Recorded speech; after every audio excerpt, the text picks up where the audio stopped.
Bom dia, boa tarde, boa noite. Aqui é o professor Caio e a gente começa agora a terceira parte da videoaula de Primeiro Reinado. A gente agora já não está mais tecnicamente no Primeiro Reinado, a gente já entra na regência. Nas aulas passadas a gente falou sobre o processo de consolidação da independência do Brasil, falamos sobre a criação da primeira Constituição brasileira, falamos da repercussão dessa Constituição e das revoltas que isso provocou, falamos também sobre como o governo de Dom Pedro I vai se degradando, se estragando, vai se afundando em crises econômicas, políticas e uma série de disputas, e chega ao ponto de que Dom Pedro I, em 1831, não tem alternativa prática a não ser renunciar, né? Se ele não renunciasse, talvez tivesse que enfrentar uma rebelião, uma revolução, uma guerra civil, ou então o Brasil poderia se fragmentar em diversos outros países menores e ele teria um poder muito mais restrito. Então, diante das circunstâncias, Dom Pedro acaba optando pela saída mais inteligente a longo prazo para a manutenção do seu poder familiar. Que saída era essa? Abdicar do trono, pedir para ir embora, pendurar a chuteira, sair do Brasil, voltar lá para Portugal, e, inclusive nesse momento Dom Pedro vai lá para Portugal para ajudar a solucionar a guerra civil que ele vinha travando com seu irmão desde o início da questão sucessória portuguesa, e deixa aqui o Brasil para o seu filho mais novo, o herdeiro Dom Pedro, que será, quando cresceu, Dom Pedro II. O problema é que Dom Pedro II, nessa época, tinha apenas 4 anos. Sendo assim, ele não tinha idade prática para governar. Você vai fazer o quê? Você vai botar o garoto para governar e ele vai pedir para ver o vídeo da galinha pintadinha, né? Então, a lei brasileira previa que, diante da incapacidade do monarca governar, e aí a lei, na Constituição de 1824, era bem ampla, bem abrangente, poderia ser uma dificuldade porque o imperador ainda era muito jovem, ou porque o imperador estava doente, enfim, fosse qual fosse a motivação, caso o imperador não pudesse governar, deveria se estabelecer uma regência. Também dizia a Constituição de 1824 que essa regência seria trina, ou seja, seria formada por 3 indivíduos. Como a Constituição foi criada por Dom Pedro I, e Dom Pedro I estabeleceu essa regra de uma regência trina, isso mostra para a gente, deixa claro, como Dom Pedro I tinha medo de que, caso ele precisasse sair do Brasil e deixar o seu filho, Dom Pedro II, como herdeiro, como sucessor, sem ter condições de assumir, Dom Pedro I tinha medo que, se fosse um regente só, esse regente poderia tentar dar um golpe de Estado, fazer uma rebelião e tomar o poder sozinho para si. Então, Dom Pedro I achou conveniente dividir a regência para 3 pessoas, é como se fossem 3 presidentes ao mesmo tempo, os 3 com a mesma quantidade de poder. E a ideia é que, caso um deles quisesse fazer besteira, os outros 2 poderiam atuar para impedir. Ao mesmo tempo, isso criava a necessidade para esses 3 terem que chegar a um acordo quando eles quisessem decidir o que fazer, que medida tomar, que política pública implantar. O problema é que esses 3 regentes, eles eram apontados, eles eram escolhidos pela Assembleia Nacional e eles não tinham o direito de usar o poder moderador. O poder moderador era um poder exclusivo do imperador. Se o imperador fosse ainda uma criança e não tivesse condições de assumir, então o poder moderador ele ficava temporariamente suspenso. O Brasil, durante o período regencial, da regência trina, que vai ter não 4 poderes, mas sim 3, exatamente como os países democráticos do mundo, assim como a França durante a sua Revolução, assim como os Estados Unidos e vários outros. Tá? Só que justamente o fato de a gente não ter essa autoridade central, né, um cara só com todo o poder do mundo nas mãos, isso fez com que diversas forças políticas ao redor do Brasil começassem a pensar, bom, esse é o momento de fazer uma rebelião. Esse é o momento de me separar, esse é o momento de pegar o Rio Grande do Sul e transformar o Rio Grande do Sul num país separado, pegar a Bahia e separar a Bahia do restante do Brasil, fazer uma rebelião aqui no Pará e o Pará virar outro país. Esse é o momento. Por quê? Porque não tem um cara poderoso o suficiente para me combater com o poder moderador. Porque tem 3 governantes, e esses governantes eles estão mais preocupados em brigar entre si e, naturalmente, quando você tem 3 pessoas decidindo e não só uma, o tempo de decisão é mais demorado. Então, o fato de termos 3 regentes nesse momento criava uma dificuldade para dar solução rápida para os problemas. Uma revolta começava hoje, em vez de a repressão, a revolta começar amanhã, rapidamente, esses 3 regentes eles gastavam um tempão debatendo, mas como é que a gente vai reprimir? Será que reprime assim? Será que reprime assado? Será que em vez de reprimir a gente deveria negociar? Ou seja, a gente vai ter um momento de fragilidade política, um momento mais democrático da história do Brasil, mas ao mesmo tempo essa democracia inspirava a liberdade. E essa liberdade, nas áreas mais periféricas do Brasil, nas áreas fora aqui da capital, elas significavam um desejo de separação, já que grande parte das regiões do Brasil não aderiu à independência, não seguiu junto com a independência por livre e espontânea vontade, mas sim porque Dom Pedro I havia obrigado. Então, aquilo que Dom Pedro I obrigou a acontecer em 1822, você vai permanecer com o Brasil, Pará, você não vai se separar, não. Agora é o momento, a chance e a oportunidade do Pará, quem sabe, tentar se separar, fazer uma revolta emancipacionista separatista. Tá? No final das contas, a principal causa de todos esses movimentos de separação era a insatisfação com o excessivo centralismo da corte, um conceito que eu já apresentei na aula passada. Era a ideia de que as regiões do Brasil elas estavam sendo exploradas pelo Rio de Janeiro. O Rio de Janeiro tirava proveito, tirava benefício, se dava bem, tirava vantagem.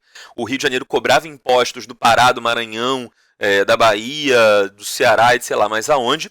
Só que esse dinheiro, em vez de ser usado nas regiões que ele foi obtido, esse dinheiro ele era trazido aqui para o Rio de Janeiro para construir cada vez mais luxos para uma elite que vivia aqui na capital. Tá? Então, essas regiões fora aqui do eixo central, né, da capital do Brasil, elas começam a ver o momento da regência como uma oportunidade para buscar a sua separação através de uma revolta. Outro aspecto importante é a gente trabalhar o que aconteceu com aqueles dois partidos, o Partido Português e o Brasileiro. Se o Partido Português era o partido que era favorável a Dom Pedro e o Brasileiro era o que era contra, mas agora Dom Pedro I não está mais governando, e aí? Será que o Partido Português vai continuar sendo um partido que apoia o que Dom Pedro faz, Dom Pedro I faz? Dom Pedro I não está nem mais aqui. Será que o Partido Brasileiro vai continuar sendo aquele partido que se opõe, que fica contra aquilo que Dom Pedro faz? Dom Pedro I também não está nem mais aqui. Então, quem era do Partido Português, durante a regência, começa a desejar outra coisa. Começa a desejar não mais apoiar Dom Pedro, mas sim a pedir o retorno dele. Né? A proposta mudou. Não é mais concordar com Dom Pedro. É pedir para que ele, por favor, volte ao Brasil. Por isso que o Partido Português vai dar origem, durante o começo da regência, aos chamados restauradores ou caramurus. Os restauradores pediam para que Dom Pedro I voltasse para o Brasil e voltasse a ser imperador. Já o Partido Brasileiro vai se separar em dois grupos, dois grupos menores. Uma parte do Partido Brasileiro vai formar os liberais moderados, ou chimangos, enquanto outra parte do Partido Brasileiro vai formar os liberais exaltados, ou farroupilhas. Tá? De forma geral, esses liberais moderados eles aceitavam que o Brasil fosse uma monarquia parlamentarista. Já os liberais exaltados, os liberais exagerados, os liberais radicais, eles não queriam nem mais que o Brasil fosse uma monarquia, queriam que o Brasil virasse uma república, assim como os demais países do continente americano. Argumentavam eles, os liberais exaltados, que essa história de monarquia era uma coisa para país europeu e não para país da América. Ninguém mais na América adotava essa forma de governo. Os liberais exaltados diziam o seguinte, olha, quem Dom Pedro acha que é, ou seja o primeiro, seja o segundo, seja lá qual for o Pedro, né? Quem esses Braganças acham que são? Esses caras eles são descendentes dos nossos dominadores, eles não são a gente, eles não estão no mesmo grupo que nós, eles não estão no mesmo barco. Vamos fazer uma república aqui e expulsar esses caras. Essa vai ser a divisão principal no começo da regência. Só que durante o período regencial, ali a partir de meados dos anos 1830, Dom Pedro I, lá na Europa, ele vai vir a falecer, né? Ele vai morrer. E aí, quando Dom Pedro I morrer, já não tem mais sentido o Partido Português continuar pedindo a volta de Dom Pedro. Tá? E esses dois partidos se reconfiguram, né? Formam ali o Partido Regressista e o Progressista, e logo depois esses dois partidos, progressista e regressista, vão se transformar no Partido Conservador e no Partido Liberal. Tá? Guarde esses dois nomes, Partido Conservador e Liberal, eles vão ser muito importantes para a gente quando a gente começar a falar do segundo reinado do governo pessoal de Dom Pedro II. Tá? Mas, por enquanto, é importante que você entenda que o Partido Português e Brasileiro se fragmentaram, se alteraram, mudaram a sua formação e suas propostas e viraram ou restaurador, ou liberal moderado, ou liberal exaltado. Mas esses três grupos depois vão se reorganizar novamente e se transformar em Partido Conservador e Partido Liberal.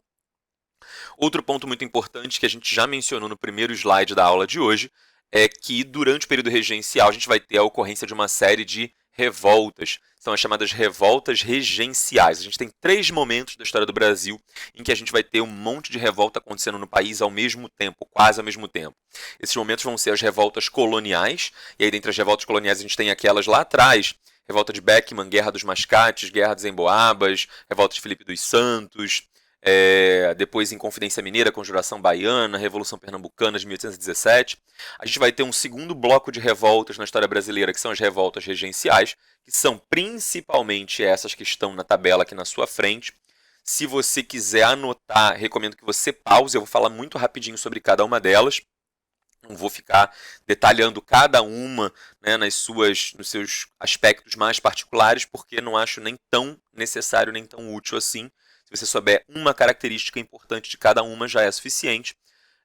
E depois a gente vai ter um terceiro momento de revoltas, que vai ser durante o começo da República no Brasil. Então são esses 3 grandes momentos com revoltas, tá, que costumam ser cobradas aí em provas, vestibulares, concursos e tudo mais. Tá. Dentre as revoltas regenciais, a gente tem várias aqui: Revolta dos Malês, Cabanagem, Sabinada, Balaiada e Revolução Farroupilha. São revoltas regionais, cada uma aconteceu numa região, num local do Brasil. Tá? Muito provavelmente, se você for fazer prova para um Cefet, um instituto militar, um vestibular de uma região específica do Brasil, por exemplo, você vai fazer vestibular lá no Rio Grande do Sul, né?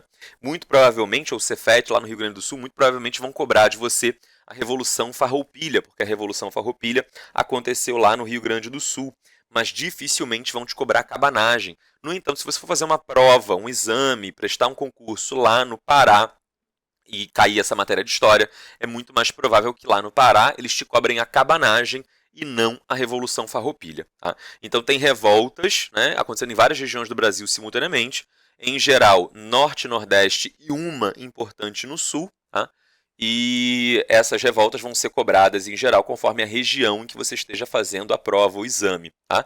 Só que tem, de uns tempos para cá, 2 revoltas que têm sido mais cobradas em provas nacionais. Por exemplo, a prova do Enem, ou mesmo aqui no vestibular aqui do Rio de Janeiro, das universidades do Rio de Janeiro, tem 2 revoltas que estão aparecendo mais frequentemente, que são justamente a primeira e a última dessa tabela. A Revolta dos Malês e a Revolução Farroupilha. Tá? O que foi a Revolta dos Malês? Foi uma revolta acontecida na Bahia, em 1835, em que africanos escravizados de religião muçulmana, tá? Ou seja, africanos escravizados muçulmanos, seguidores do islamismo, das ideias de Maomé, da religião islâmica, que estavam sendo escravizados lá na Bahia, eles planejam fazer uma rebelião e matar os seus donos, matar a população branca e se libertar. Tá? Eles acabam sendo capturados e descobertos antes da revolta efetivamente começar, mas foi um exemplo de uma revolta negra aqui no Brasil que tinha por objetivo o fim da escravidão. Não foram comuns as revoltas negras contrárias à escravidão. Normalmente as estratégias da população afro-brasileira escravizada, enfim, a população afro-brasileira normalmente buscava estratégias de resistência menos voltadas para o confronto, eram mais tentativas de sobreviver ali nas brechas do sistema social e político do país. Um dos movimentos assim, com maior confrontação aberta, com luta direta, falando, olha, a gente quer matar os brancos que estão nos escravizando, um dos poucos movimentos que vai nessa direção é justamente a Revolta dos Malês. E justamente por ser excepcional, por ser diferente do normal, é que essa Revolta dos Malês vai começar a ser mais cobrada de uns tempos para cá, justamente porque ela é a diferentona, né? Ela é a exceção. Esses líderes da revolta, esses africanos escravizados, muçulmanos, islâmicos, eles vão ser descobertos, vão ser presos e mortos. Tá? Então a revolta acaba sendo frustrada porque na data que ela estava para acontecer, né, os brancos descobrem antes, começam a se preparar, até há de fato algum confronto ali na Bahia e tal, mas a população escravizada não tem nem chance, né? Até porque, como eles eram muçulmanos, tinha muitos outros escravizados cristãos que olhavam para eles com desconfiança e não quiseram se unir a essa revolta. Então o traço mais marcante, mais distintivo dessa primeira revolta dos malês era o fato de que a maior parte de seus participantes era de religião muçulmana.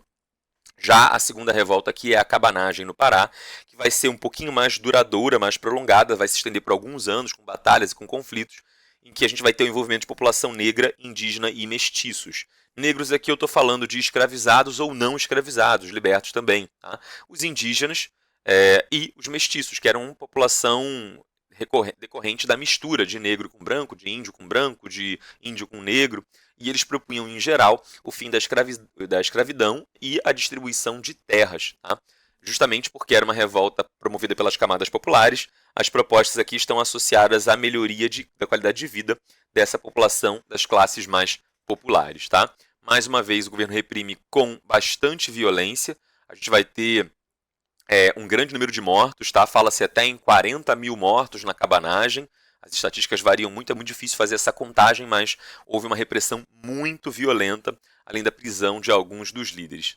Já a nossa terceira revolta aqui vai ser a Sabinada, e não tem nada a ver com você no dia da prova de matemática. Essa é a tabuada do 2. Zero é igual a zero, doce bom de caramelo. Sabe de nada, inocente. Na verdade, o nome dessa revolta se deve ao nome de um dos seus líderes, o médico Francisco Sabino. Tá?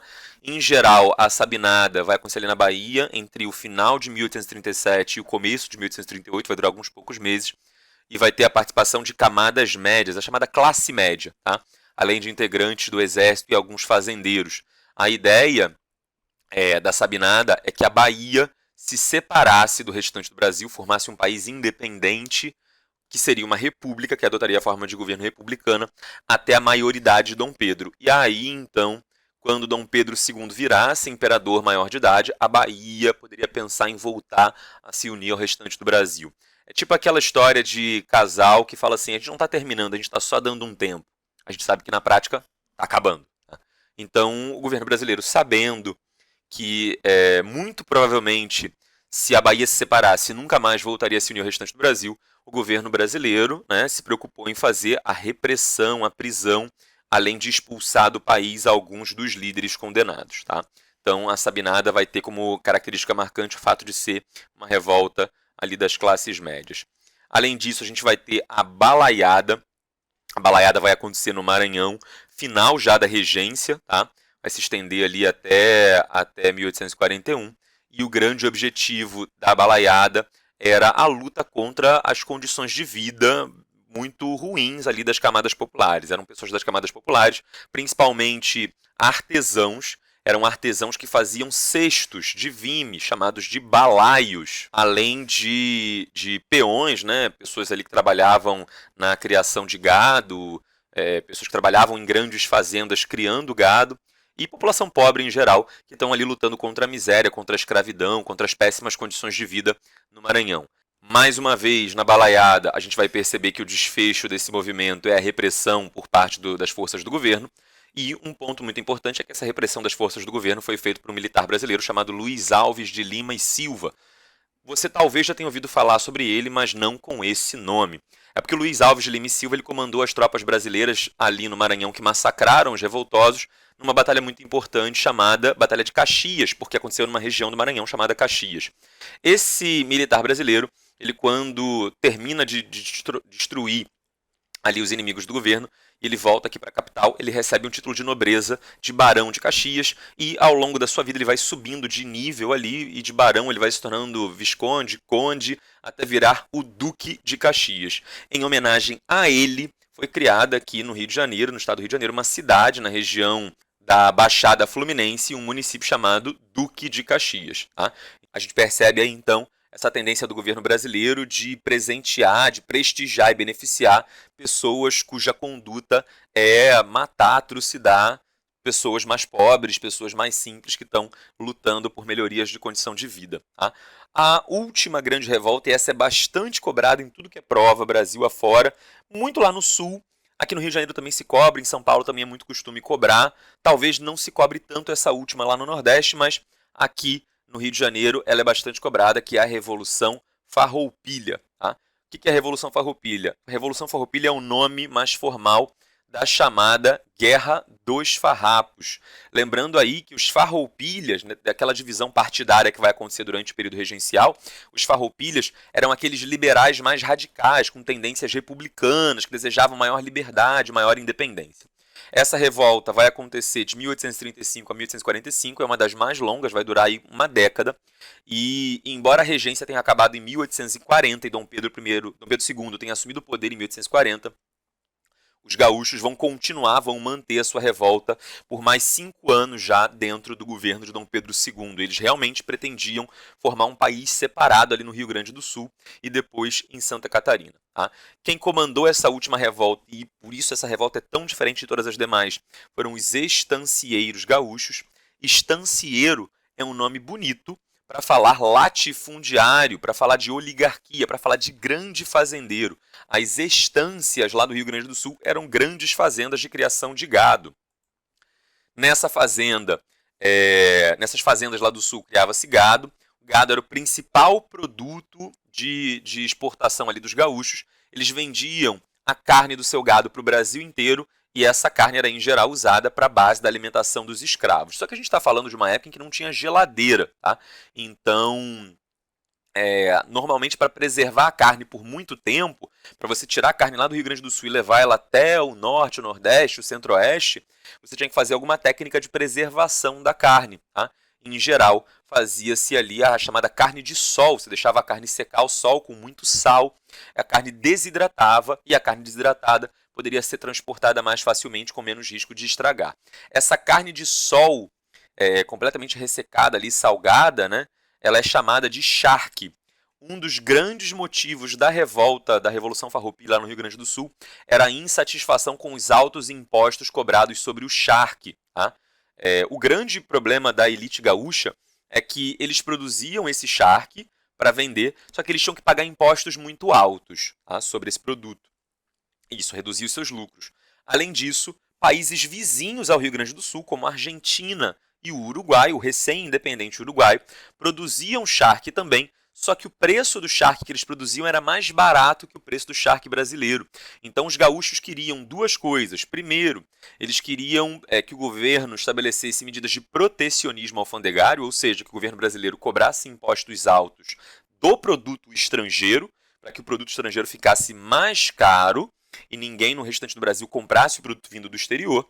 E eles queriam que os seus produtos, o seu charque, tivessem um imposto reduzido. Assim, eles teriam maiores vendas e maior lucro. Tá?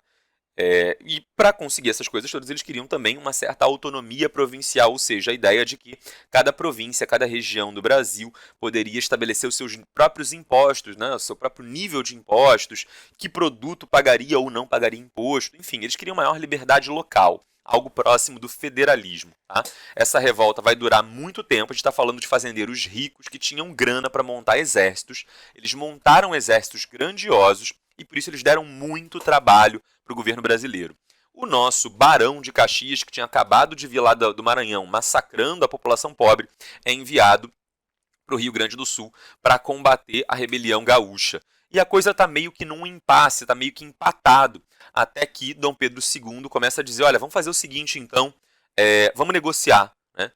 Eu, Pedro II, né, eu, governo brasileiro, massacrei tudo que era revolta de pobre, mas essa como é revolta de rico e está difícil e dá trabalho, eu vou fazer um acordo. Eu vou, em primeiro lugar, assinar um acordo de paz, né? Todo mundo está perdoado, a gente vai anistiar quem participou, a gente vai fazer o protecionismo que os gaúchos querem, a gente vai aumentar o imposto sobre o charque estrangeiro, o charque importado. Além disso, esses exércitos gaúchos, esses exércitos de estancieiros ricos, fazendeiros ricos, eles tinham lá suas próprias patentes. Né? Você tinha um cara que ele era general do exército do Rio Grande do Sul. Tá?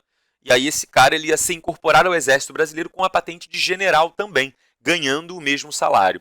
Então, se nas revoltas da Bahia, do Pará, do Maranhão, a gente tem o governo matando quem é pobre, aqui nessa Revolução Farroupilha a gente tem o governo dando emprego para quem é rico com salário alto, como uma forma de convencer esses caras a pararem a revolta. E aí, diante de todas essas vantagens e todos esses benefícios, a elite gaúcha decide parar a revolta e voltar a se unir ao restante do Brasil.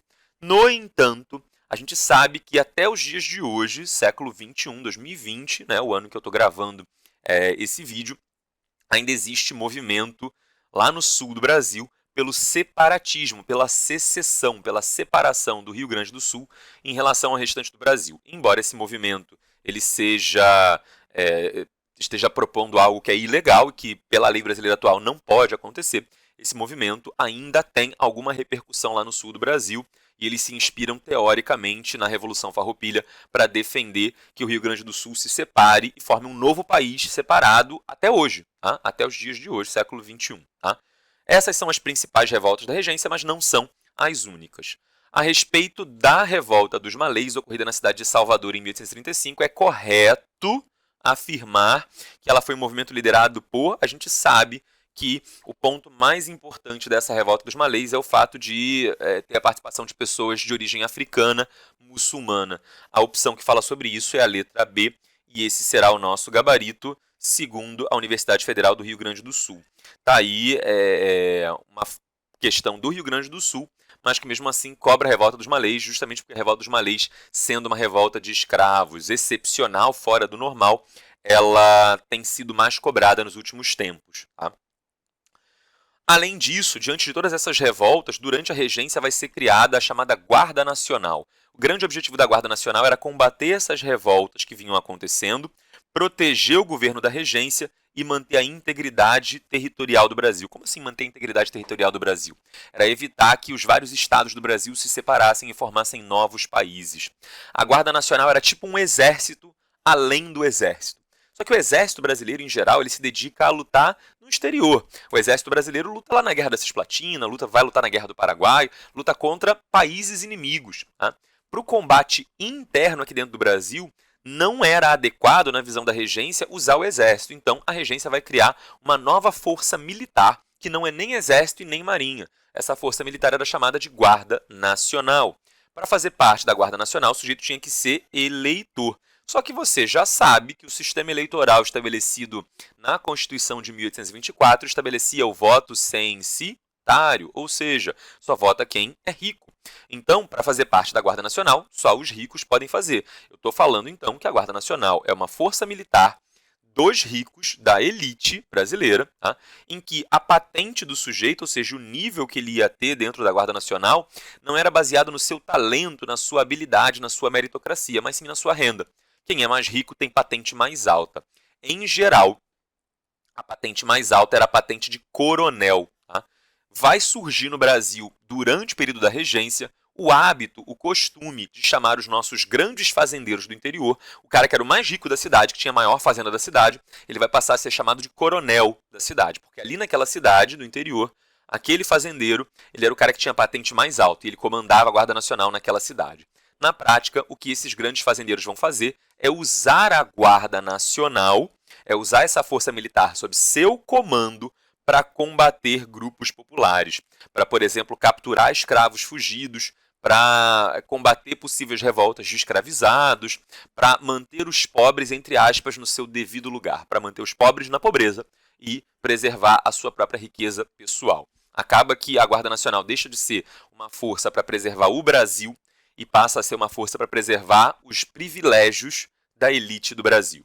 A gente vai agora fazer aqui uma questão da Universidade Federal de Viçosa de 2010 sobre a Guarda Nacional. Tem aqui uma imagem com um soldado da Guarda Nacional e o seu uniforme típico. Tá? A pergunta diz o seguinte: com relação à Guarda Nacional criada durante o Império, é correto afirmar que funcionava como única força armada? Não, ainda tinha a Marinha e o Exército. Está errada a letra A. Letra B. Objetivava o controle da corte e da burocracia imperial, ou seja, era uma força militar cujo objetivo era controlar aqui o Rio de Janeiro? Não, era uma força que atuava lá no interiorzão do Brasil para combater as revoltas. Tá? Letra C. Tinha por finalidade a garantia da segurança e da ordem, defendendo a Constituição, a obediência às leis e a integridade do Império. Defender a segurança e a ordem, ou seja, manter os ricos na sua riqueza e os pobres na sua pobreza, é manter a ordem, o jeito que a sociedade está organizada. Defender a Constituição é a mesma coisa que defender o governo, né? A Constituição e a obediência às leis. Por último, a integridade do Império. São exatamente aqui os objetivos que eu coloquei no primeiro tópico desse slide. Então, provavelmente, a nossa resposta correta é a letra C. Letra D. Atuava na defesa das fronteiras externas? Não. O Exército atua no exterior e a Guarda Nacional atua no interior. Então, está errada a letra D também. Vamos ver se a Federal de Viçosa deu a letra C como gabarito. E sim, esse é o nosso gabarito oficial. Além disso, outro fato importante aqui da regência vai ser a criação do chamado Ato Adicional de 1834. O que é um ato adicional? Ato adicional era uma lei que estabelecia uma mudança na Constituição Brasileira de 1824. Vão estabelecer ali durante a regência o seguinte, que Dom Pedro havia criado ou outorgado a Constituição de 1824, mas essa Constituição, na vida concreta, na situação prática ali da regência, ela mostrou que tinha diversas falhas, e essas falhas atrapalhavam, dificultavam o combate às revoltas que vinham acontecendo. Então a ideia do Ato Adicional de 34 era mudar algumas regras da Constituição Brasileira de 1824, a Constituição de 10 anos antes, e que essas adaptações permitissem um combate mais efetivo a essas revoltas e permitissem a manutenção da integridade territorial do Brasil. A primeira regra que vai ser estabelecida no Ato Adicional de 34 é substituir uma regência trina, feita por 3 integrantes, por uma regência una, com apenas um integrante. Isso porque considerava-se que seria muito mais prático para um regente sozinho, né, tomando as decisões sozinho, decidir mais rapidamente do que 3 regentes terem que chegar a um acordo, a um consenso entre si. Esses acordos, esses consensos levavam a debates que duravam horas, às vezes dias, até que os regentes conseguissem concordar com alguma coisa. Sendo um regente só, isso tornava tudo muito mais fácil. Além disso, havia aqui a criação das Assembleias Legislativas Provinciais. Até então, não existia poder legislativo em cada província, em cada estado brasileiro. Tá? Você só tinha um poder legislativo nacional aqui no Rio de Janeiro. Era um poder legislativo que tinha deputados vindos de todas as regiões, mas eles todos tinham que vir aqui para o Rio de Janeiro e criariam juntos aqui no Rio de Janeiro uma lei que valeria igualmente para todo o Brasil. Agora, com assembleias legislativas provinciais, significa que cada província, cada região passou a ter a sua autonomia legislativa. Ora, essa autonomia legislativa parece com o que a gente já falou aqui anteriormente. Parece muito com uma experiência federalista. É como se, com o Ato Adicional de 1834, o Brasil tivesse se sentindo um gostinho, experimentando pela primeira vez o que é ser uma federação. Tá? Além disso, vai ser criado um município neutro aqui no Rio de Janeiro. A cidade do Rio de Janeiro ela deixa de fazer parte da província do Rio de Janeiro e se torna um município neutro. Caio, o que é um município neutro? É praticamente a mesma coisa que um distrito federal. Um distrito federal é típico de um país federalista. Olha como essa visão de que o Brasil estava vendo uma experiência federalista tem tudo a ver aqui com o que o Ato Adicional de 34 dispõe. Por fim, o Ato Adicional de 34 vai extinguir o Conselho de Estado. O Conselho de Estado era um órgão que servia para assessorar, para auxiliar o imperador na tomada das suas decisões, já que o imperador tinha um poder quase que absoluto pela Constituição de 34. Só que nesse momento, o imperador ainda é uma criança, Dom Pedro II ainda é uma criança, não tem condições de governar, então não tinha sentido ter um Conselho de Estado, o Conselho de Estado é extinto. Tá? Agora que a regência una está estabelecida, a gente vai passar a ter um regente só, e aí o primeiro regente uno vai ser o Diogo Feijó. Quem era Diogo Feijó? Diogo Feijó tinha sido o cara que tinha sido ministro da Justiça durante a regência trina. E como ministro da Justiça, ele cuidava dos assuntos da segurança interna do Brasil e foi ele quem propôs a criação da Guarda Nacional. Portanto, o Feijó foi o cara que propôs a criação de um mecanismo dos ricos para combater os pobres. Isso agradou pra caramba as elites brasileiras que falaram, vamos dar uma chance para esse tal de Feijó aí, para ver se ele governa e resolve as coisas. Acontece que o Feijó assume ali no começo de 34 e depois que ele assume, ele não consegue combater as revoltas, pelo contrário, outras revoltas começam a acontecer justamente depois que ele assume. Tá? Lembra aí que a Farroupilha, a Revolta dos Malês, a Cabanagem, essas coisas vão acontecer justamente ali na segunda metade dos anos 30, justamente depois que o Feijó assume o poder. Então, ao contrário de combater, de conter as revoltas aumentam com o Feijó e ele passa a ser considerado um cara incapaz de resolver o problema. Ele começa a sofrer uma forte oposição e se vê obrigado a renunciar. Ele era do Partido Liberal. Tá? E aí, como ele era um cara liberal que tentou e não deu certo, agora, quando houver a segunda votação para estabelecer o novo regente uno, né, os eleitores vão tentar dar uma chance agora para o Partido Conservador. Ó, tentamos o liberal, não deu certo, vamos agora para o Partido Conservador. E aí vai ser eleito o Araújo Lima. o Araújo Lima vai tomar algumas medidas de menor importância, como, por exemplo, a criação do Colégio Pedro II, por exemplo, a criação do Instituto Histórico e Geográfico Brasileiro, vão acontecer durante o governo do Araújo Lima, mas a medida mais importante do Araújo Lima, sem sombra de dúvidas, foi a criação da Lei de Interpretação do Ato Adicional.